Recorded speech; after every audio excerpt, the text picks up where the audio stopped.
దళితులకి గంగానమ్మ దేవత.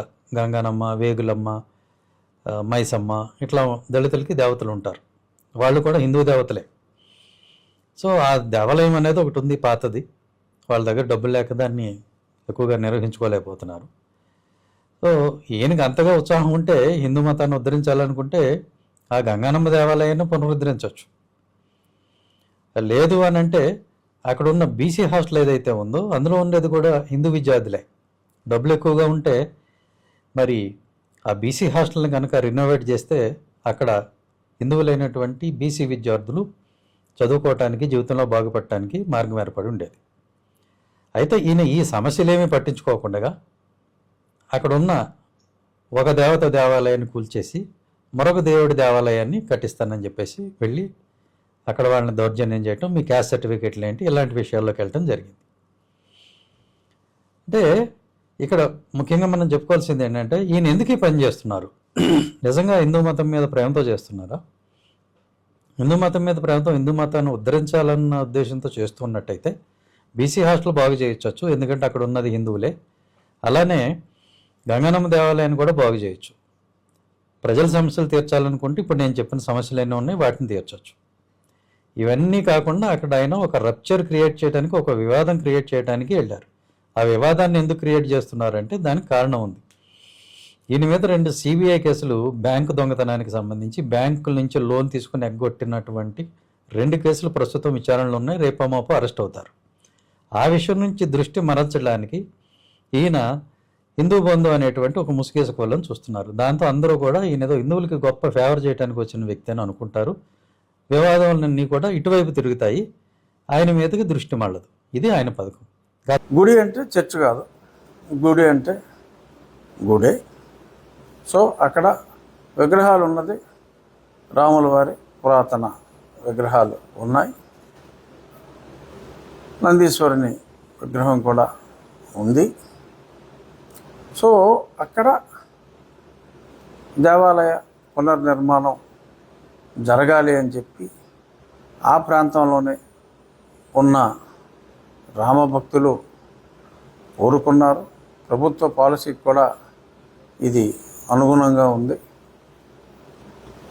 రాముని దేవాలయం ఆర్ హిందూ దేవాలయం ఉన్న ప్రాంతంలో కనీసం శుభ్రం కూడా చేయటానికి వీల్లేదు, అక్కడికి రావటానికే వీల్లేదు. ఈ ప్రాంతం అంతా వారి జాగీర్లాగా మరి ఒక సామాజిక వర్గం అలా మాట్లాడి ఇతర సామాజిక వర్గాల ఆర్ ఇతర మతానుచారాలు పాటించే వారి మనోభావాలు దారుణంగా దెబ్బతీసేలా మరి ఈ రకంగా మాట్లాడటం అనేది అది ఎట్టి పరిస్థితుల్లో సమంజసం కాదు. మరి మీరు చూసుకుంటే ఆంధ్రదేశంలో సుమారు మన ఒక స్టాటిస్టిక్స్ కూడా వచ్చినాయి. ప్రభుత్వ అనుమతితో నిర్మించిన చర్చిలు కేవలం 6,000, అనుమతి లేకుండా ఉన్న క్రీస్తు ప్రార్థనాలయాలు సుమారు 30,000 పైచిలు. సరే, నేను ఆ వాదనలోకి వెళ్ళాల. ఇప్పుడు ఆ పర్మిషన్ లేనివి ఏం చేయాలి? మరి చుట్టూ హిందువులు నివసిస్తున్న ఆ ప్రాంతాల్లో గృహం అని చెప్పి ఇంటికి పర్మిషన్ తీసుకుని మరి అక్కడ సడన్గా మైకులతో మొదలుపెట్టి మరి మత వ్యాప్తి చేస్తున్న వారి గురించి నేను మాట్లాడదలుచుకోలేదు. కానీ ఇలా ఉన్న దేవాలయాన్ని పరిశుభ్రం చేయటానికే వీలు లేదు అని చెప్పి మరి ఆ రకంగా వెర్రితలలు వేసే విధంగా పరిణమిస్తే నేను డెఫినెట్గా నోరు మూసు కూర్చొని ఉండొచ్చు. కానీ ఆ ప్రాంతాల్లో అనుమతి లేకుండా హిందువుల నివాస ప్రాంతాల్లో చాలా చోట్ల దేవాలయాల అనుమతితో నిర్మించిన దేవాలయాల పక్కన అనుమతులు లేకుండా ఉన్న ఈ చర్చిల ఉనికిని నా నోరు మూసుకుని నేను ఉండొచ్చు. నీలి కోట్లను చూసి భయపడిపోయి నేను నోరు మూసుకుని ఉంటే ఉండొచ్చు.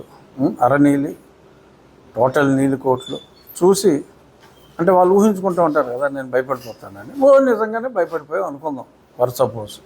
కానీ ప్రజలు అందరూ ఈ అరకోటికి ఫుల్ కోటికి భయపడరు కదా, మరి వాళ్ళ రియాక్షన్ ఉండొచ్చు కదా. సో ఇలా ఇతరుల మనోభావాల్ని దెబ్బతీయటం అనేది సమంజసం కాదు అని చెప్పి